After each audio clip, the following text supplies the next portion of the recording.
और गीता अध्याय नंबर 17 के श्लोक नंबर 23 में ये ब्रह्मण्य शब्द है। ओम तत्सत इति निर्देश ब्रह्मण्य त्रिविध समर्थ है।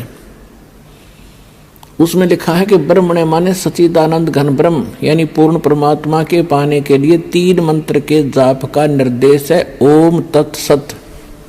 ये 3 पुरुष हैं, 3 भगवान हैं, 3 ब्रह्म हैं। एक सरपुरुष कहो, इसको सरब्रह्म कहो। दूसरा अक्षर पुरुष कहो, इसको अक्षर ब्रह्म कहो। और तीसरा, अब तीसरे को क्लियर करने दास जा रहा है। तो यहाँ 3 मंत्र हैं। ओम तत्सत, ओम तो ब्रह्म का, और तत् ये परब्रह्म का, अक्षर पुरुष का, और सत है ये तीसरे परमात्मा का जो उत्तम पुरुष है तो अन्य उस परमात्मा का मंत्र है। ये कोड वर्ड है। तत् और सत ये सांकेतिक है, ओम सीधा डिक्लेयर है तो पहले से सार्वजनिक है। तो 3 पुरुष हैं। गीता अध्याय नंबर 17 के श्लोक नंबर 23 में उनके 3 मंत्र हैं, तीनों के जाप है। उससे कंप्लीट कोरस बनता है मोक्ष का। अब गीता अध्याय नंबर 4 के श्लोक नंबर 32 और 34 का सारांश है। गीता ज्ञानदाता कहता है कि वो परमात्मा स्वयं अपने मुख कमल से यहाँ आकर अपने मुख कमल से जो ज्ञान देता है वो कंप्लीट स्पिरिचुअल नॉलेज है, वो पूर्ण अध्यात्म ज्ञान है। और उसके अंदर यज्ञों की यानी धार्मिक अनुष्ठानों की जानकारी विस्तार से कही गई है। वो तत्व ज्ञान है जो भगवान स्वयं आकर बोलता है।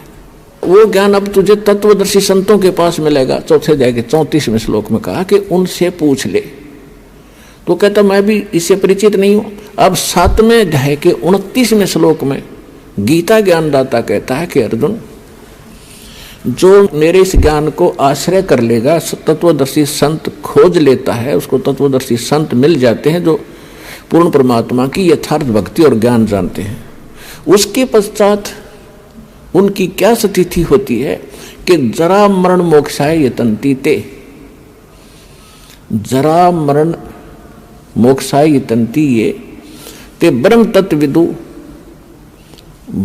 तत्विदु कर्षणम अध्यात्म कर्म च अखिलम।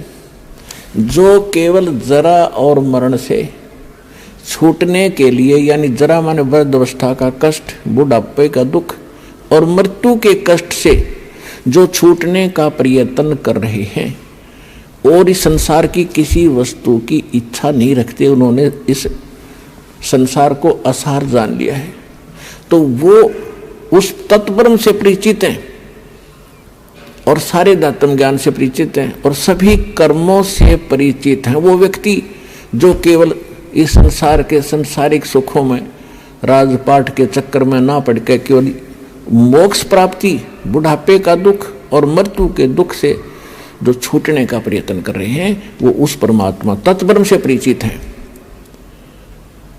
अब 8वें अध्याय के प्रथम मंत्र में अर्जुन ने पूछा तो किम तत्ब्रह्म किम अध्यात्म किम कर्म पुरुषोत्तम। अब कृष्ण जी को पुरुषोत्तम मान रहा था अर्जुन, जैसे हम श्री कृष्ण और विष्णु जी को सुप्रीम पावर मान रहे थे, इसी बुद्धि का सत्र अर्जुन का था। यही पाठ वो पढ़ रहा था।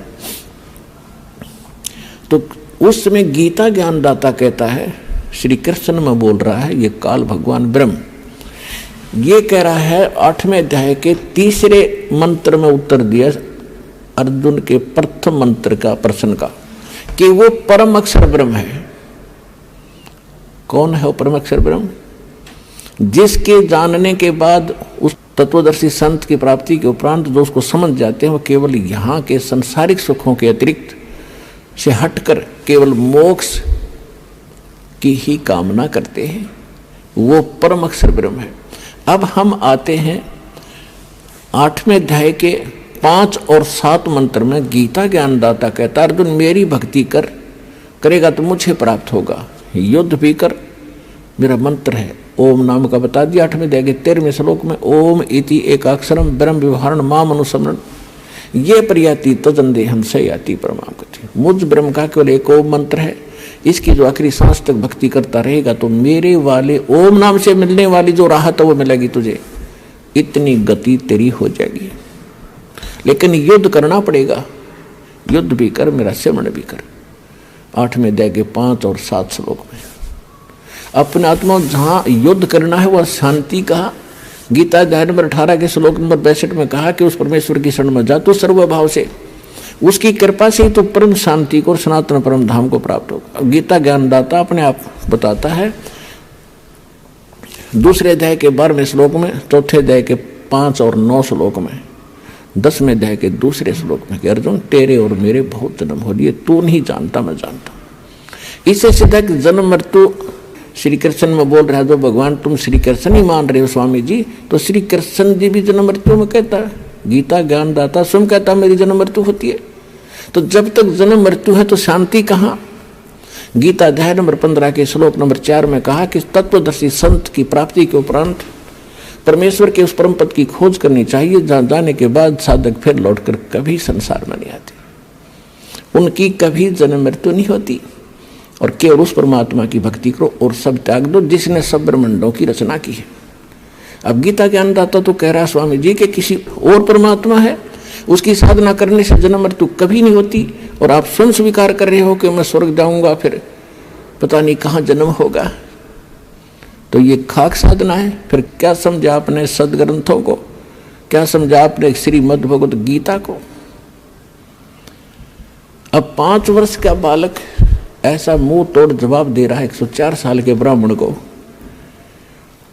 अहंकार अभिमान इस जीव का सबसे बड़ा दुश्मन है। लेकिन साधु संत भक्त से कहीं भी जन्मे हों, चाहे वो राजा हो या रंक, उनमें तड़फ न्यारी होती है।